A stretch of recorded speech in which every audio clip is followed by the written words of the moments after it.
escuridão, leva-me à luz. Da morte, leva-me à imortalidade. Paz, paz, paz. Namastê. Namastê.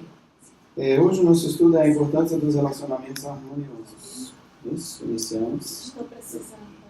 Todos nós, né? E essa semana a gente está exatamente na Semana Santa, né?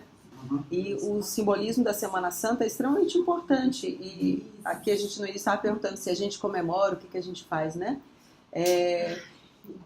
Para o hindu, ele vê Jesus Cristo com a mesma naturalidade que ele vê qualquer um dos avatares dentro do hinduísmo. Porque ele vê como uma encarnação desse absoluto que tomou uma forma humana. Então é toda a reverência como Deus encarnado. Então é a mesma reverência, né? Então, como a gente vai falar hoje de relacionamento, e relacionamentos harmoniosos, a gente não imagina que a traição possa fazer parte, né? E a gente está exatamente numa quarta-feira, né, da Semana Santa, uma quarta-feira santa, e é exatamente o dia em que Judas traiu Cristo.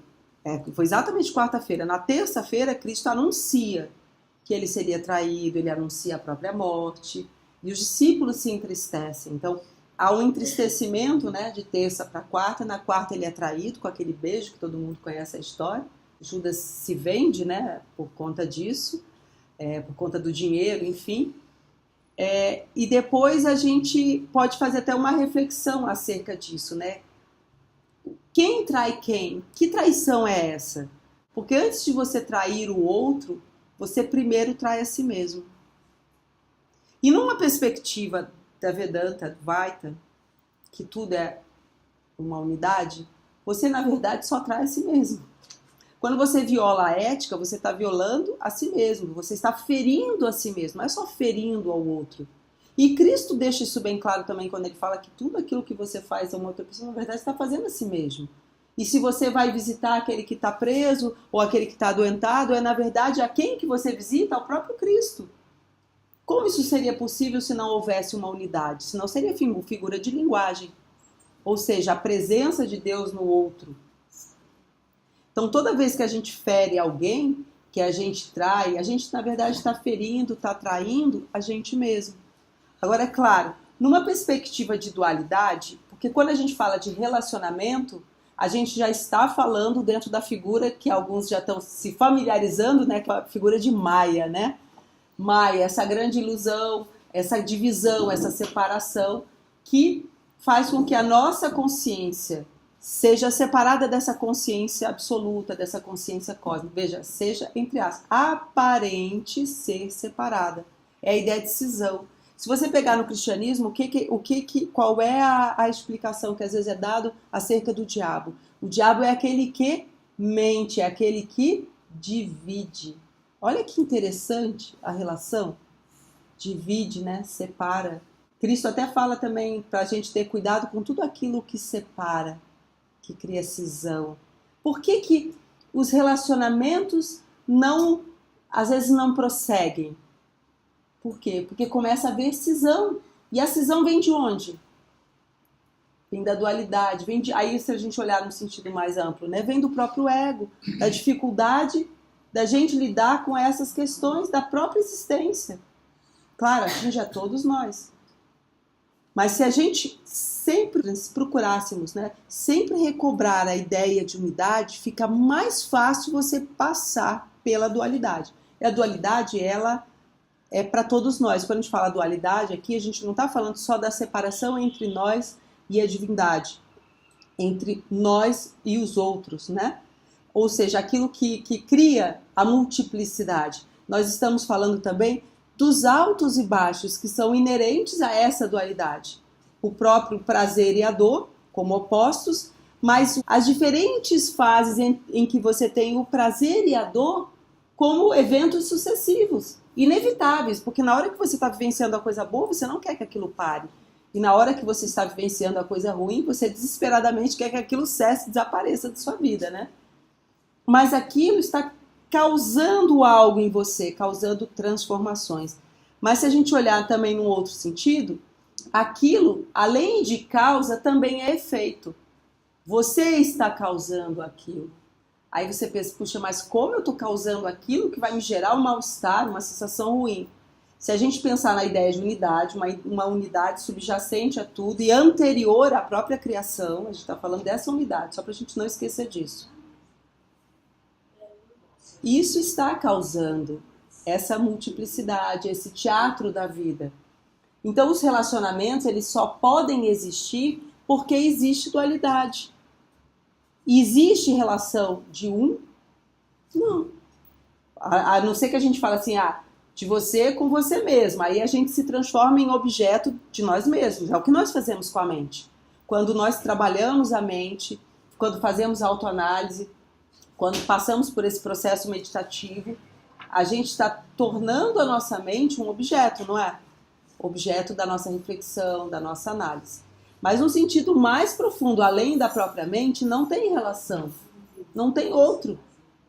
É você mesmo, é um estado de beatitude em que você goza da sua plenitude. Mas estão descendo para cá, na nossa dualidade, dentro de Maia, temos as relações.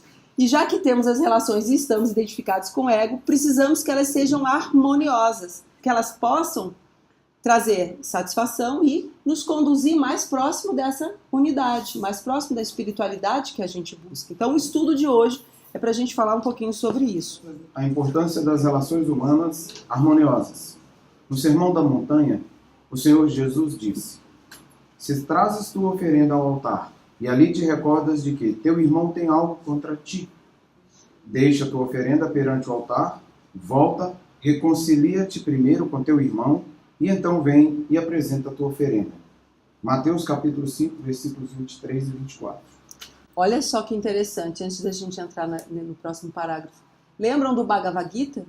A questão do desapego, como ela é essencial, e teve um dos estudos aqui que a gente falou sobre a mente, que uma das coisas que aprisiona a nossa mente é o apego a essas histórias, aquilo que nos fizeram, não é? Normalmente a gente fica preso a isso, né?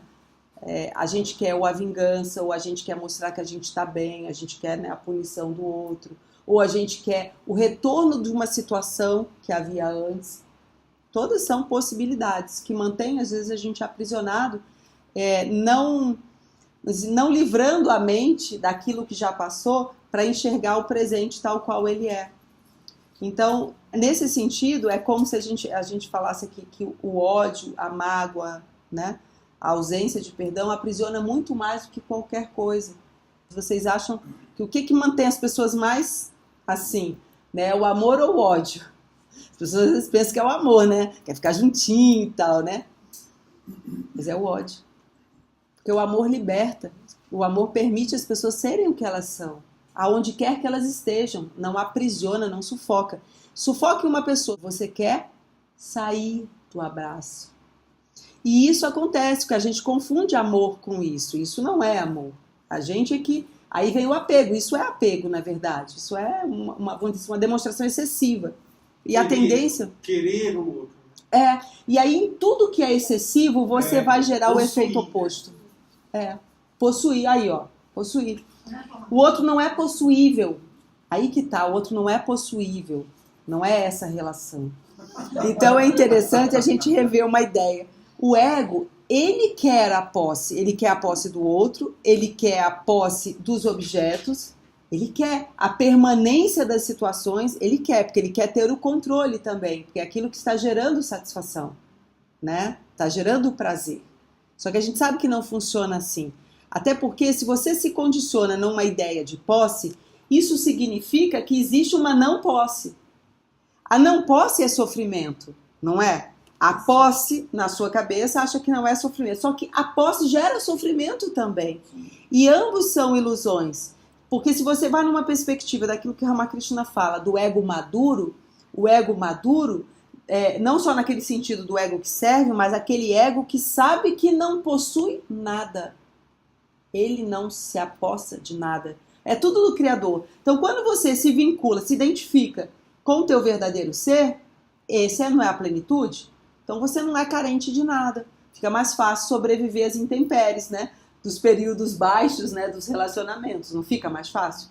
E isso é uma dica interessante para a gente sempre manter o foco no nosso ser interior. É bem essa ideia. Mantenha o foco no teu ser interior, que fica mais fácil você lidar com os altos e baixos, porque aquilo é aquilo que permanece. Ali existe a posse. Agora a posse real que digo, né? Mas na verdade não é nem posse real. A gente fala assim porque a gente está usando o nosso referencial. Não é esse referencial. Imagina o referencial do Criador. É difícil para a gente imaginar qual é o referencial do Criador. Ou seja, é dele todas as coisas, ele fez todas as coisas. Ele precisa ficar se preocupando, não, esse carro é meu, eu quero aquele imóvel, aquela pessoa, né, aquele cachorrinho, aquele gatinho e tal. Porque não faz o menor sentido. Porque isso confina a consciência. Reduz, que a gente estava comentando, coloca você no estado de mendicância. E não é essa a ideia. E nós nos colocamos no estado de mendicância. Afetivos, financeiros e tudo. Não quer dizer que a gente não precisa de dinheiro e não precisa de afeto. A gente precisa de tudo isso. Mas a gente não precisa ser mendigos, né? São coisas um pouco diferentes. Quer dizer que a gente não sofre? Não, a gente sofre. Nós somos humanos, estamos na carne, sofremos coisas da carne. Mas quando você coloca isso em perspectiva, com o foco no ser interior, não fica mais fácil passar por isso? Você pelo menos não se desconstrói. Talvez numa outra situação você pensasse até em eliminar a sua própria vida. Mas quando você coloca isso em perspectiva, não faz o menor sentido você eliminar a sua vida por isso. Aí você começa a ver que, poxa, você tem outras instâncias. A sua vida não é somente aquela pessoa. Porque uma coisa interessante, às vezes, a gente projeta no outro aquilo que é nosso, nossas características. E nos encantamos com o outro. Mas às vezes estamos nos encantando com nós mesmos projetados no outro, compreende? Aí vamos dizer que um dia o outro vai embora da sua vida. Lá se foram suas características. E aí, às vezes, o que as pessoas às vezes sentem? Elas se sentem sem chão, sem rumo, sem saber até quem elas são. Muitas pessoas se despersonalizam em processos de ruptura. Não é? A gente sabe de histórias assim, mas por quê? Porque você não percebeu que aquilo lindo que você viu no outro, que agradou você, também era seu. Eu não estou dizendo que não era do outro também, mas também era seu. Se você é capaz de reconhecer no outro um valor, é porque você tem esse valor dentro de você, ou desenvolvido, ou em potencial. Se você não tivesse isso dentro de você, você seria incapaz de perceber no outro, de reconhecer no outro. Tá fazendo sentido? Sim. Então isso é importante, porque quando você entende isso, você recolhe o seu investimento. Não é que você vai se arrepender de ter amado. Ninguém devia jamais se arrepender de ter amado. Amar é uma virtude, amar é um sentimento nobre. Mesmo que a pessoa um dia, por exemplo, não tenha sido digna, por exemplo, a pessoa às vezes na ideia da traição, né? Você não tem que se arrepender por ter amado, por ter sido nobre, por ter acreditado, por ter confiado. Você vê isso na postura de Cristo? A gente está no dia que ele foi traído. Você vê isso em algum relato? Que ele teria amado mesmo? Não, ele sabia que pelo contrário, é como se ele tivesse dado a oportunidade. Só que ele também sabia que para o cumprimento daquilo que ele viria, então do Dharma, né, aquilo era necessário. Mas em nenhum momento ele amou menos. Porque senão seria parcial. Senão seria só aqueles que são meus, que são dignos, né, que são corretos. Não seria a postura de um Deus. Essa é a postura de nós humanos, né, que somos bem parciais. Quem nos agrada, tudo. Quem não nos agrada, a lei, né? Não é? Então é mais ou menos assim, né? Então, não faz sentido. Então é legal a gente fazer essas reflexões. Luiz, pode continuar. Este é um importante ensinamento de Jesus. As relações humanas têm muito a ver com os estados da mente, da qual depende a construção da vida espiritual. Aqueles que querem controlar sua mente não devem armazenar maus sentimentos ou ofensas e outros impulsos errôneos nela, que deve ser utilizada para propósitos mais elevados. Através da execução dos próprios deveres para com os outros e pela prática do desapego, do perdão e da humildade, devemos manter corretas as nossas relações humanas. A Santa Mãe disse, o perdão é o tapácia, ou seja, a austeridade. Olha que interessante, aqui ele está falando coisas que todos nós sabemos. Elas são fáceis de praticar? Não. Elas não são fáceis de praticar. Ele começa a falar ali da ocupação saudável da mente, não é? Quer dizer, com pensamentos nobres. Porque num momento em que você então é traído, por exemplo, está falando da traição de Cristo, que ele foi traído num dia como hoje. O que aconteceria com pessoas como nós? A gente ia ficar ruminando aquilo, pensando, sentindo toda uma reação química alterada por conta desses pensamentos negativos contra essa outra pessoa. Como se você foi tão boa para essa pessoa, como se a pessoa pôde fazer isso com você, não é? Aí a gente começa a entrar no estado de vitimização ou de tentar imaginar coisas assim, das mais cruéis para o outro sofrer a consequência do ato dele, não é? É assim que a gente acaba, sem querer, ocupando a nossa mente. Não é verdade? Então, o que ele propõe? Que quando você perceba, então, que o seu pensamento está tomando essa direção, tente adotar a direção oposta. Se você não consegue pensar um pensamento nobre para essa pessoa, então abençoa, pede a Deus então que abençoe, já que você não consegue, porque não tem mal nisso. A gente também não deve se recriminar porque não consegue, tá? Não é para ficar também, eu não consigo. Não, tem momentos que você não quer nem orar por aquela pessoa, não quer nem pensar. Só que fica pensando, a coisa ruim você fica pensando. Mas você não quer pensar um pensamento bom. Porque é como se fosse, poxa, a pessoa te fez sofrer tanto, por que você vai ter um pensamento nobre para ela? Ok, não adianta você se exigir nisso num momento que você não dá conta de fazer. Então o que a gente pode fazer? Tentar mudar o estado da mente com pensamentos nobres para outras pessoas, servindo ao próximo, faz uma ação de um gesto de caridade, se ocupe com pessoas que precisam, né? Então é uma forma, por quê? Porque aquelas pessoas facilmente vão fazer com que a sua mente se eleve.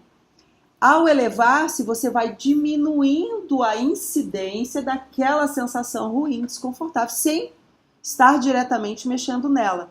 E o que ele fala ali também? Pratique, quer dizer, continua a sua prática. Se você até naquele momento não tem essa disposição para o perdão, não adianta você também se forçar, vai ser hipócrita. Não adianta, não é isso. A gente aqui não fala nada de hipocrisia. É só você já sabe qual é o ideal. Entre o ideal e a sua realidade, às vezes é um lapso muito grande. Problema nenhum. Mas você reconhecendo isso, porque aí você respeita também o seu tempo para ser honesto, sabe? Para ser honesto. E aí você vai tentar, pelo menos, que aí é algo que nós podemos fazer, diminuir pelo menos a incidência do pensamento negativo para com a outra pessoa. Em vez de você ficar o tempo todo pensando e desejando o mal, pelo menos não deseje nada. Já é um meio caminho andado. Entenderam por que nós temos dificuldade de nos concentrar nas nossas práticas meditativas inicialmente? E que os swamis falam, por que é vantajoso não se concentrar inicialmente quando você não transformou a sua natureza? Porque você coloca toda a sua trajetória em risco. Imagina você concentrado, tendo um pensamento mal para outra pessoa. Esse pensamento vai atingir a outra pessoa. Olha o dano sobre você, não só sobre a outra pessoa, mas principalmente sobre você, percebe? Então, olha o cuidado. Então, porque a gente fica assim lamentando, porque eu não consigo meditar. Não se preocupa tanto. Vai procurando mudar a sua natureza, trabalhar aqueles primeiros passos do yoga, aquilo que você deve fazer, deve modificar, purificando-se, para daí, progressivamente, você também se concentrando. Porque uma mente impura, concentrada, ela é perigosa. Imagina, ela é perigosa. Porque a concentração é poder. É poder. Percebem a relação? O Swami Jitananda estava aqui na última visita dele, a gente esteve com ele lá no Dhyana Mandiram e ele falou isso que você colocou de uma forma muito didática, assim, que foi quando a gente vai limpar um tinteiro, né? Não enfiar a mão porque fica tudo muito mais melecado, né? Que a melhor forma de limpar um tinteiro é você pegar a água, né? e derrama sobre ele aos poucos, aí vai saindo aquela tinta de dentro, vai, até que a água fica limpinha lá dentro e aí sim, tá limpo. Que é querendo dizer, a mente tá cheia de confusões, divisões, coisas ruins. Ao invés de ficar mergulhado nessa confusão, tentar encontrar sentido nisso, faz uma prática espiritual, né? Pega o seu texto, vai fazer suas orações, ou se encontra com os irmãos para um estudo, ou faz um arati, porque essa água, dentro daquilo que não está puro, ela vai limpando, ela vai... Excelente, porque é exatamente a ideia da prática espiritual. Fazer essa purificação. A gente fica querendo realmente já logo mexer ali, você só faz sujar muito mais, né? Espalha a sujeira. Toda, aí pronto. Então é bom porque aí a gente não fica mais reclamando tanto da nossa situação. Ou seja, se não aconteceu ainda, porque é melhor assim para você. Continue trabalhando, se esforçando para se concentrar, mas se esforçando para purificar-se também. Né? Nesse sentido da prática. Se a gente já perceber que aquilo não é legal, porque a gente já não está se identificando tanto, né? Já consegue se colocar na condição de observador. Né? Isso já enfraquece. Então, colocar-se na condição de observador, isso já enfraquece o poder daquele pensamento, daquela situação sobre você. Então, você coloca em perspectiva aquilo. Sai, desprega, né? Isso é desapego também. Porque para você se colocar como observador, você também precisa se desapegar de algumas coisas, né? Senão você não consegue, você está totalmente preso. Você acabou de mencionar duas coisas que eu li no Raja hoje, que é a concentração, né? Eu lembrei daquele dia que o Swami Malananda estava aqui. Ele falou da concentração, que seria assim, você falou do pensamento negativo que vai se manifestar. Aí no Raja diz assim, é o sutil materializando. Então o que é o pensamento? É você materializar o que está no sutil. E essa concentração, fala do poder da mente. Essa concentração, então, voltar ali, se o teu pensamento está negativo, você falou, vai acontecer, porque vai materializar. Vai materializar. Então, quando a gente compreende isso, você se torna mais responsável com o que você pensa, com o que você mantém a sua mente ocupada. Então, comece a observar a qualidade dos pensamentos que recorrentemente vocês têm ao longo do dia. Que aí você vai vendo qual é o padrão, se é mais negativo, se é mais positivo, se bota você como vítima, se transforma o outro como algoz. Porque toda vez que a gente também se vitimiza, você transforma alguém em algoz. Ou você transforma a Deus, ou o outro, né, o companheiro, ou o trabalho, ou enfim. O interessante disso é que faz com que a gente se autoanalise. Né? Às vezes a gente está mantido num erro e a gente não olha para a gente para procurar o erro. Né? A gente só acha o erro do outro. Aí essas análises, né, esses momentos da gente com a gente mesmo, faz a gente olhar para a gente, ver o defeito, né? E aí você constata que você realmente está errado, né? Então, assim, a melhor maneira não é assim, tentar, de repente, mudar de uma vez, né? Dar um... Sim, é gradual. Tentar só parar de pensar, né? Para depois lutar contra, né? E ir contra, né? Esse pensamento ruim, né? E o ir contra é interessante, porque o nosso ir contra... A gente não vai combater o pensamento diretamente. O nosso ir contra ele é diferente. A gente vai, na verdade, fortalecer o pensamento oposto. Então, se de repente era desejar o mal para alguém, você vai obrigar-se ou procurar desejar o bem para aquela pessoa. É você criar a onda no sentido inverso. Então, a nossa forma de neutralizar, né? Então, o combate nesse sentido seria isso. Porque quando você tenta combater diretamente o pensamento negativo, dependendo do estágio que você esteja, na verdade você acaba fortalecendo ele por dar energia a ele. É como pensar muito naquilo, entendeu? É mais ou menos isso. Então você muda o estado, você gera uma onda no sentido contrário. Então, o que os mestres recomendam que a gente faça é isso, é tentar uma onda no sentido contrário. Isso acontece com a gente, às vezes. Aconteceu uma coisa durante o dia, disse, nossa, vai acontecer não sei o quê, não sei o quê. Aí você, puxa, pouco pensamento negativo, nada a ver. Aí você, não, vai dar tudo certo. Pronto.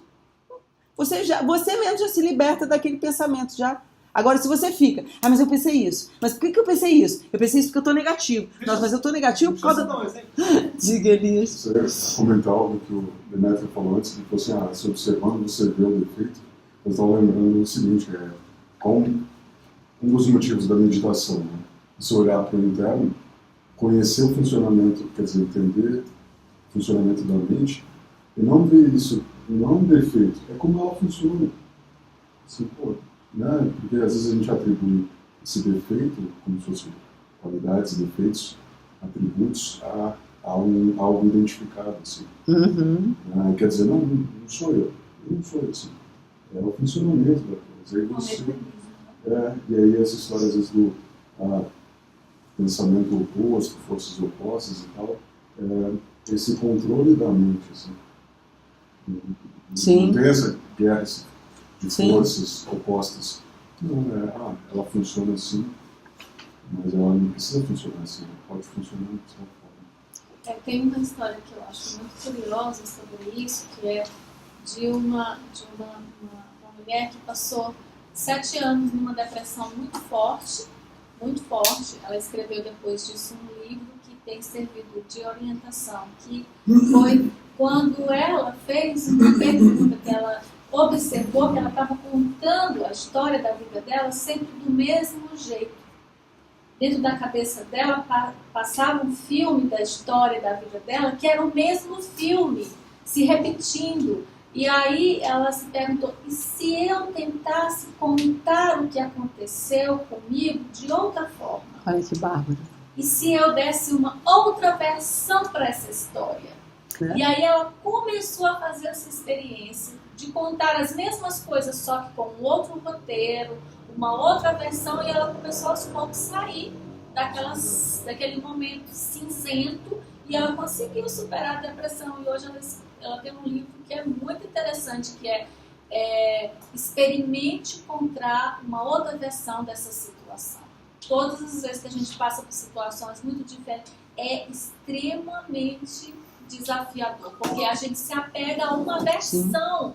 E é muito curioso quando a gente tenta contar uma outra versão. Não, mas tenta contar uma outra versão. Não, mas não foi isso, foi isso. É uma certeza absoluta, é um absolutismo da história que a gente conta pra gente. Ou seja, a gente está muito identificado com aquela versão. É como a gente fala assim, é uma necessidade perversa desse tipo de sofrimento.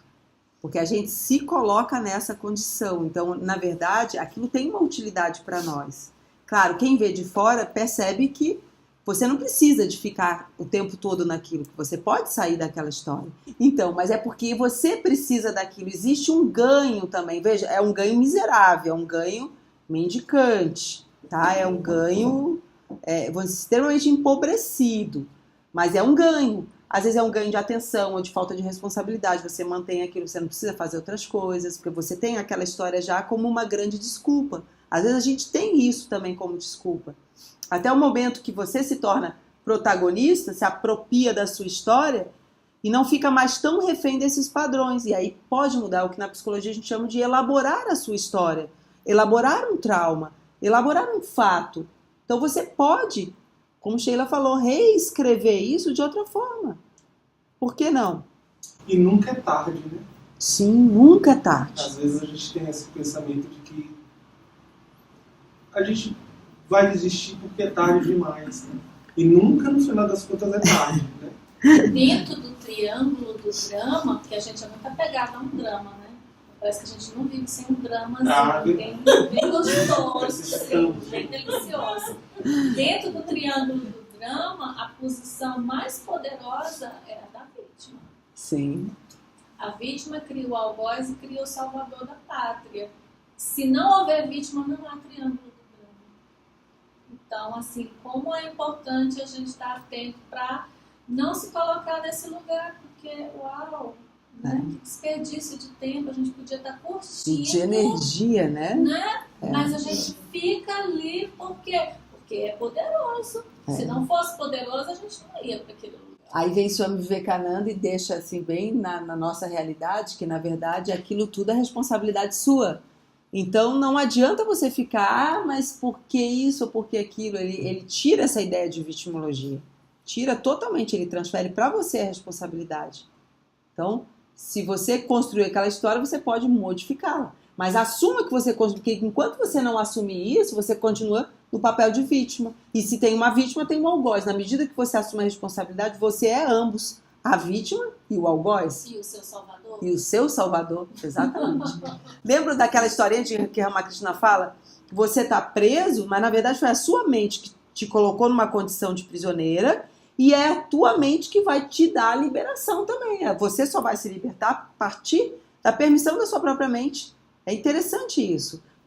Quando você se desapega desse drama, desses Agora, papéis. A mente, assim, porque o que nós estamos dando de alimento para essa mente, né? Porque ela foi treinada a funcionar de uma forma, um retreinamento, né, dessa mente e dar novos nutrientes para ela. Aí existe uma disposição. Esse é o sadhana. Eu vou até fazer uma pausazinha só para fazer um comentário acerca do que o Swami Satchidananda estava comentando quando eu falei que hoje a gente ia ter um estudo sobre esse tema aqui, né? Então ele toca nesse ponto, sabe?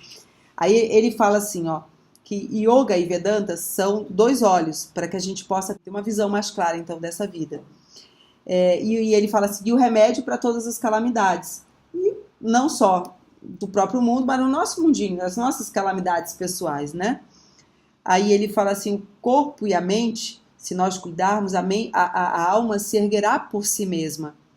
Ter relações harmoniosas, é claro que é indispensável, né?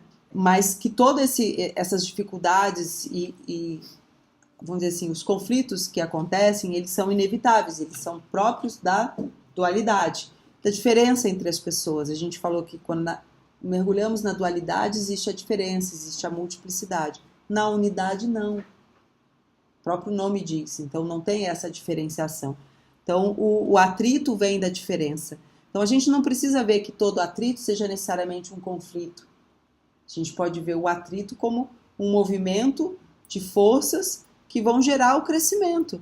Sempre, todo crescimento tem uma situação, um momento de atrito, de sofrimento.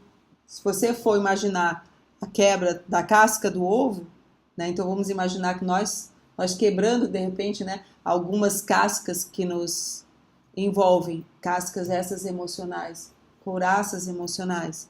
É fácil? É fácil? Não, não é fácil. Extremamente doloroso. Porque nós nos apegamos a essas couraças. Elas também têm uma utilidade para nós.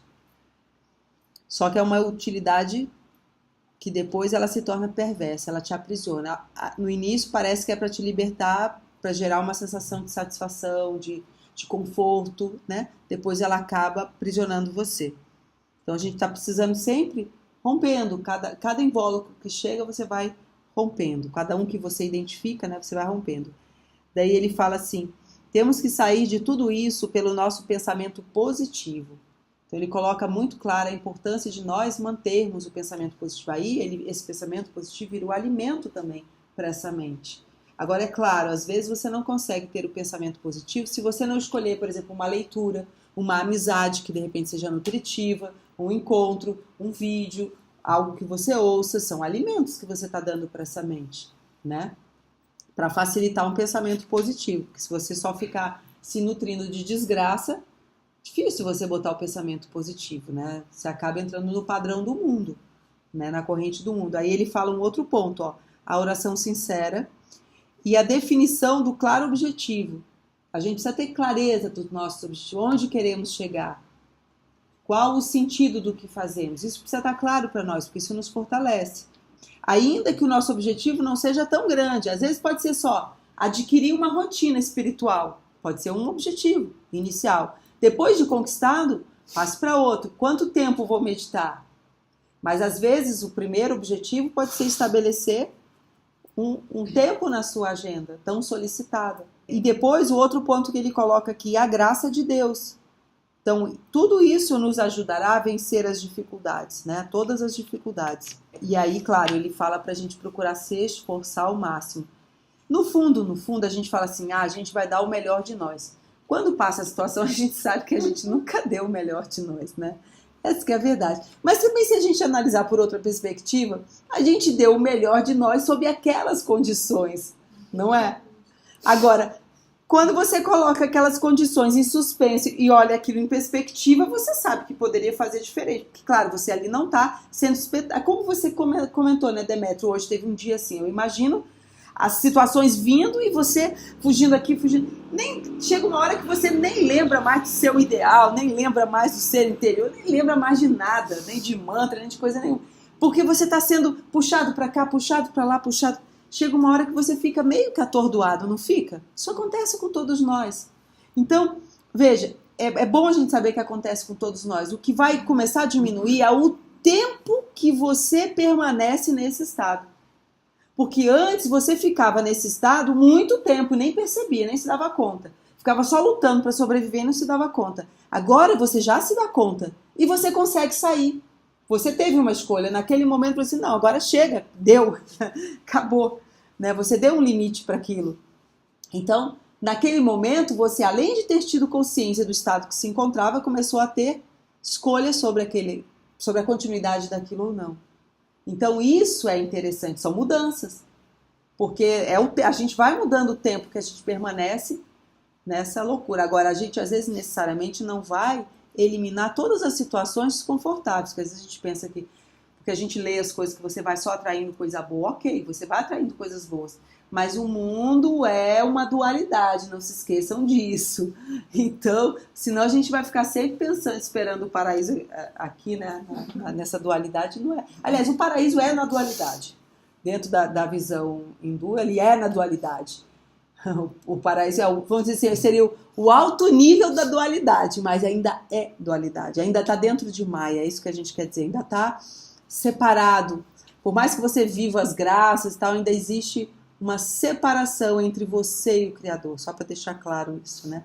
Mas a gente fantasia que o paraíso é aqui, nesse momento, e você imaginar que o paraíso tem que ser aqui, como um estado de consciência. Não como um lugar a você alcançar, a você chegar, tá? Pra gente não se iludir também. O que mais que ele coloca aqui? O encontro, a reunião também de devotos, essa troca que a gente faz, ele fala isso também como algo essencial. Aí ele fala assim, nos relacionamentos, aí vem uma dica bem prática nas relações, né? Dar prioridade aos outros. Porque a gente normalmente dá prioridade ao nosso ego.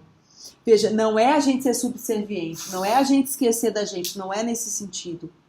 Mas é um sentido que você acaba sendo gentil, você acaba se importando com a necessidade do outro, procurando saber o que o outro precisa, e sempre também numa perspectiva de que é Deus no outro. Você não está servindo ao ego do outro, porque senão você só vai servir ao ego que te agrada, né? Não é verdade? Mantém na condicionalidade. Mas, claro, no início você vai começar pelo que te agrada. Se você tentar começar pelo que não te agrada, não vai dar certo nesse estado que a gente se encontra. Sejamos realistas.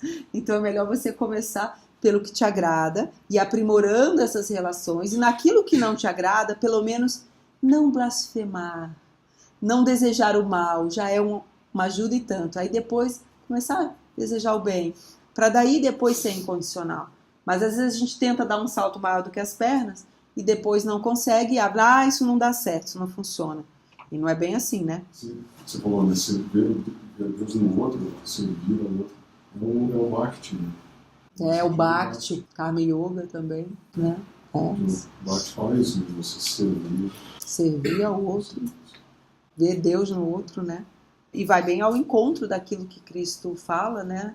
Todo aquele a quem você faz aquilo, né? Atende, cuida, enfim, né?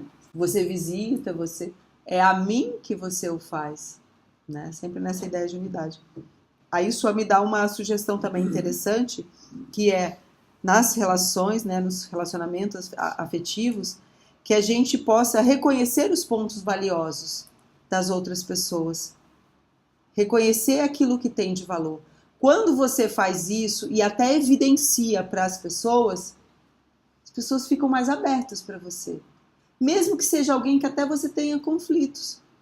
Quando você consegue demonstrar o próprio elogio, mas verdadeiro, naquilo que é você sendo bem claro em que você está elogiando. Isso também é interessante, porque você permite que a pessoa também possa se abrir para você, que ela perceba que você está reconhecendo o valor dela, independente de repente vocês nem terem afinidade. Porque muitas pessoas pensam que a falta de afinidade é motivo para inimizade. Será que é? Será que tem que ser? Não necessariamente, né? São coisinhas simples, mas que a gente pode incrementar na nossa vida, né? Aí ele continua aqui que independente, claro, da faixa etária, mas sempre reconhecer esses pontos valiosos. E ele fala, o ego é uma das principais causas, né, de separação nos relacionamentos, a grande dificuldade é o nosso ego. Veja, a gente não dá conta dele mesmo, né? Aí você vai dar conta do ego, né, do outro, né? Então os egos entram em atrito, né? Aí ele sugere aqui que a gente possa adotar aquela postura que Ramakrishna fala no Evangelho, do ego maduro. Então, o ego maduro é aquele ego que serve, é o ego do servidor. Ele serve a Deus no outro. Então, fica mais fácil de você perdoar. Fica mais fácil de você relevar o erro, vamos dizer assim, do outro, aquilo que lhe incomoda. Porque se você fica identificado, veja, todos nós estamos identificados com o ego, em maior ou menor grau estamos.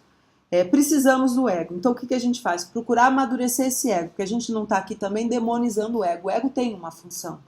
Então a gente precisa amadurecer esse ego, tá? Para ele dar menos piti, para ele ser menos suscetível à crítica do outro. Isso já é uma condição também de amadurecimento, né?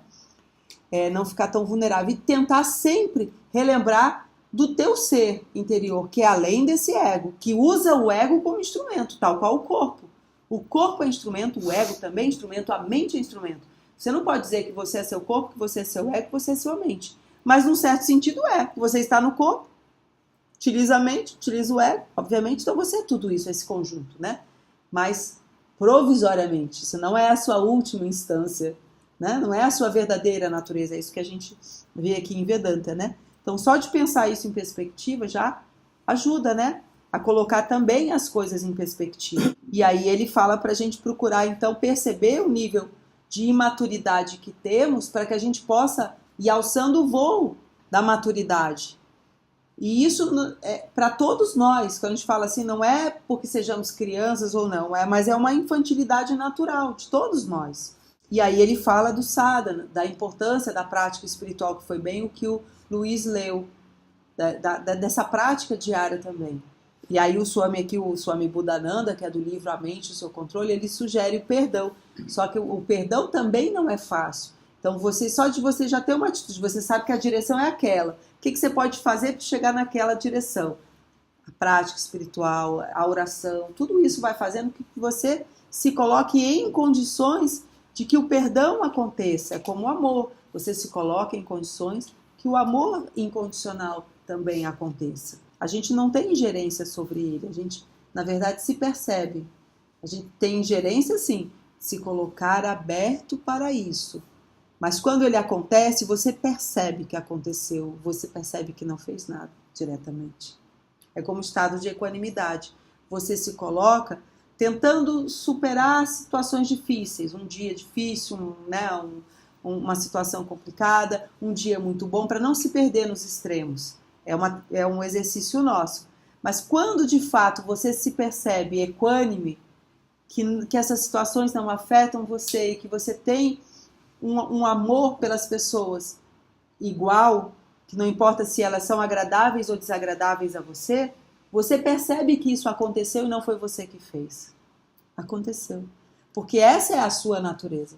Você é como se aquilo se revelasse a você. Então o que a gente está fazendo é tirando aquela camada que impede que isso venha à tona, porque isso é o que nós somos. Então a nossa natureza é essa. Então o nosso trabalho é ficar tirando aquilo que atrapalha. E aí, por fim, ele fala assim, se nós ele sugeriu para que a gente contasse essa história do elefante, e ele sugere aqui, então, para que a gente possa ter uma visão clara, a gente precisa também ver com os olhos daquilo que nós conquistamos, daquilo que nós experimentamos. Não é só por aquilo que a gente lê. A gente precisa ter as nossas próprias experiências. São elas que vão nos transformar, que vão dar a visão clara das coisas. Leia aí, Luiz, para nós a historinha do elefante. O Demétrio. Os 4 homens e o elefante. O conhecimento parcial traz estreiteza mental. Certa vez, 4 homens cegos foram tentar conhecer o que é um elefante. Um deles tocou a perna do elefante e disse: o elefante é como um pilar. O segundo tocou a tromba e disse: o elefante é como um tronco de madeira. O terceiro tocou a barriga e disse: o elefante é como um grande pote. Já o 4º homem tocou as orelhas do elefante e disse: o elefante é como um cesto usado para tear. Assim eles começaram a disputar e a brigar entre si sobre qual seria o formato do elefante. Um transeunte, vendo a discussão ardente, interveio: sobre o que vocês estão discutindo? Eles explicaram então o ocorrido e pediram para que ele arbitrasse o caso. O homem disse: nenhum de vocês viu um elefante. Esse animal não é um pilar, mas as suas pernas são como pilares. Não é como um cesto de tear, mas suas orelhas são como cestos de tear. Não é também como uma tora de madeira, mas a sua tromba é como uma tora. O elefante é, na realidade, a combinação de tudo isso: pernas, orelhas, barriga, tromba e ainda muito mais. Da mesma maneira, aqueles que brigam sobre Deus dizendo ele é isso ou ele é aquilo, viram apenas um aspecto da divindade, mas de forma alguma conhecem a totalidade do que é Deus. Sri Ramakrishna. É linda, né, essa história? E essa história é recontada já assim, ao longo das décadas, né, por várias pessoas de diferentes tradições. E é interessante a gente ver... como essas vocês encontram no livro da Vedanta. Boa, Demétrio. Então o Sri Ramakrishna foi o primeiro a contar essa história, essa parábola. Ele ensinava também como Cristo ensinava por parábolas. Então as pessoas às vezes colocam e nem colocam a fonte, né? Então é Sri Ramakrishna, porque ele falava muito dessa relação entre as diferentes tradições, as diferentes percepções, que todas elas eram válidas, só que não eram a totalidade. Agora imagina você colocando essa historinha, por exemplo, num relacionamento a dois, que cada um vai olhar uma situação com uma perspectiva diferente e cada um vai ter a sua razão, tem a sua verdade, não está errada, mas você, o que você quer?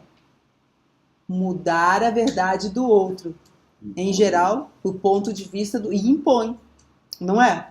Nossa, tem que prevalecer. Exatamente, por isso que ele fala, o conhecimento parcial, ele gera esse tipo de conflito. O conhecimento, quando ele é mais amplo, abrangente, não gera, porque você entende que ambos estão falando da mesma realidade por perspectivas diferentes e ambas válidas, todas válidas. Tem um ditado mineiro, que eu não sei se vocês conhecem, é muito engraçado, que é assim, quando a gente já está naquela fase que a gente quer ter paz e não mais razão, né? Não faz mais questão de ter razão, e sim de ter paz.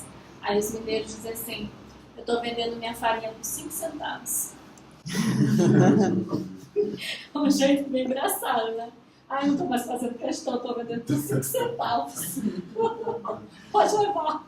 Tipo, deu, né? Deu. Só para não dizer que eu não estou dando, eu estou vendendo por 5 centavos. E olha que interessante essa história do elefante.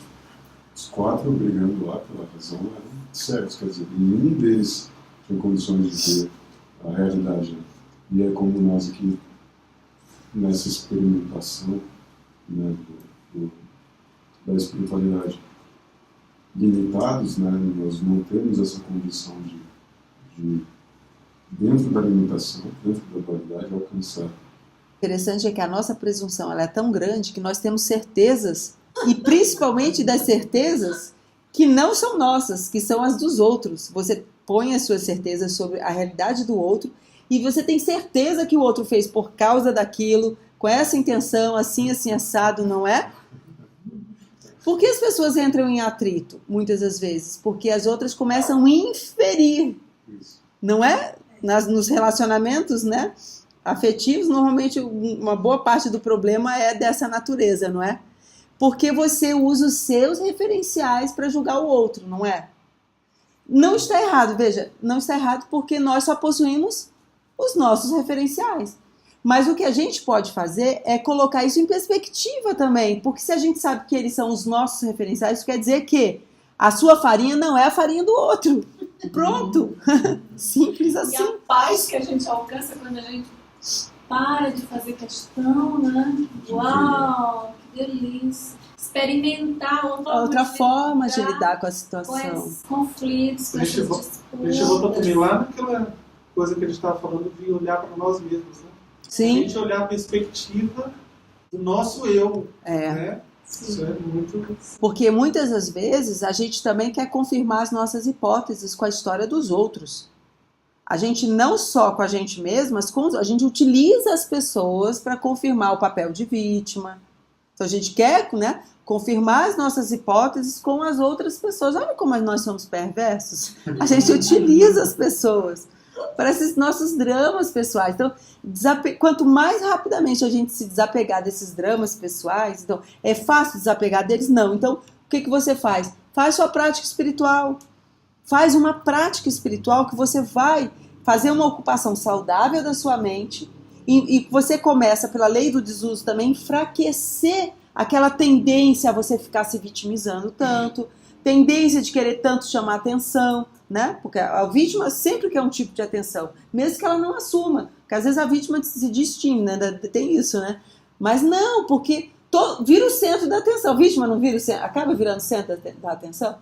Então, é um cuidado que a gente tem que ter para assumir. Queremos atenção? É legítimo? É, mas aí vamos colocar isso no lugar certo. Problema nenhum, todos nós queremos atenção. Ah, porque criança quer chamar atenção. Não, a criança só não. Todos nós queremos chamar atenção. Mas isso não está errado. Isso não está errado. Isso aí é do próprio Deus. Não é Ele manifesto em nós? Não é Ele? Então, olhando num sentido, não é Ele que se expressa dessa forma, é como você vai se conduzir. Como você vai utilizar esse chamar a atenção? É chamar a atenção para quê? Para você ser reforçado no ego? Agora, chamar a atenção para você espalhar a alegria que você tem? Olha como é que é diferente. Completamente diferente, não é? Mas ele não é para ficar escondido. Você não bota, como tem aquela expressão, né? Você não coloca uma candeia embaixo. Você coloca no alto para luzir para todos, para iluminar. Então, a luz quer chamar a atenção, lógico. E olha como é bonito. Se a gente olha pelo outro lado, em vez de a gente também ficar poxa, mas eu quero chamar... Não, todos nós queremos. Mas vamos deixar que seja menos o ego e mais essa essência. Mais aquilo que a gente acredita, mais a alegria que a gente quer compartilhar. Ou mais o conhecimento que a gente quer compartilhar. Sabe? Né? Não muda completamente o sentido? Gente, alguém quer comentar alguma coisa? Só a diferença entre julgar e jogar. Que a gente pode substituir o hábito de julgar pelo jogo. Né? Jogue com as possibilidades, com o manejo das possibilidades. Às vezes recuar não é fraqueza, é força. Isso não significa que você desistiu, Sim. mas você recua para um próximo momento. Aquelas pessoas, de repente, não estão no tempo dela enxergar o que você já enxergou. Então, é esse manejo que tem muito mais a ver com uma dança, né? Com um jogo, e a gente está dentro da lila divina, né? Que é um jogar, é um brincar. E a gente aprender um pouco a se divertir com isso, e a brincar, e não ficar nesse hábito que não traz muito benefício, que é de ficar julgando a si próprio. Fica mais leve, não fica? Fica muito Fica mais leve. Traz o humor, né? Isso que a Sheila falou, eu acho fantástico, assim, que quando eu leio alguma coisa nesse sentido, assim, cara, assim, me deixa assim, impressionado com a gravidade do se divertir com essa situação. Quer dizer, jogar a brincadeira da birra, né, que é exatamente, eu já vi assim, nos mestres da comunidade, enxergar como diversão. Uhum. Eu fico, pelo menos, questionando assim, que tudo isso é tão dramático, tudo isso é tão penoso, tudo isso às vezes é tão difícil, então, como enxergar isso, como enfrentar isso dessa forma de brincadeira, isso eu acho fantástico. Você uma vez fez até essa colocação, assim, como uma criança brinca com seus brinquedos. Uhum.